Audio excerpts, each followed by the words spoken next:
Kumusta mga brad? Kung inyo nga pong matatandaan kamakailan naglabas si Kawasaki ng isang parang robotic na sigbin.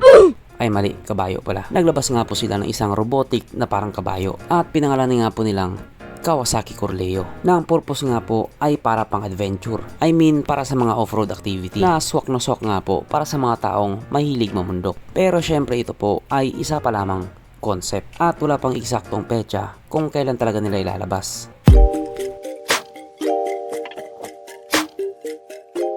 Pero syempre bago tayo magpatuloy, kung bago ka pa lamang napadpad dito sa aking walang kwentang channel, huwag ka na mag-subscribe.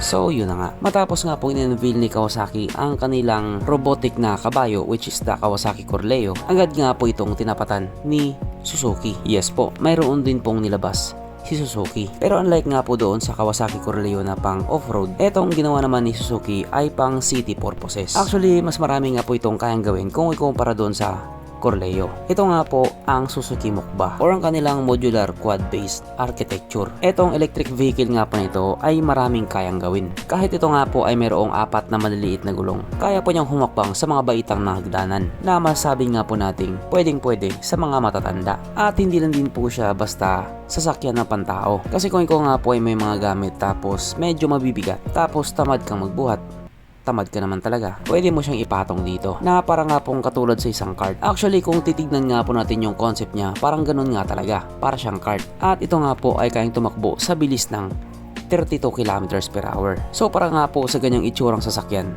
mabilis na po yan. At yung range naman or layo naman na kaya niyang takbuhin ay nasa 80 kilometers. Pero sa tingin ko hindi siya magandang idea para sa mga ganong bagay. Parang ang pangit namang tignan yan gagamitin mo pag nag long ride ka. Para ka lang bumabiyahing shopping cart. At katulad nga po doon sa Kawasaki Corleo, ito po ay concept pa lang din. Pero sa tingin ko itong isang to ay medyo malapit-lapit sa katotohanan. Yung isa kasi marami pa talagang testing na pagdadaanan yon. Pero syempre doon na rin papunta yon. Papunta na tayo sa panahon ng mga robot. Pero kahit nga po ganun, wala pa din tayong bagong skip by.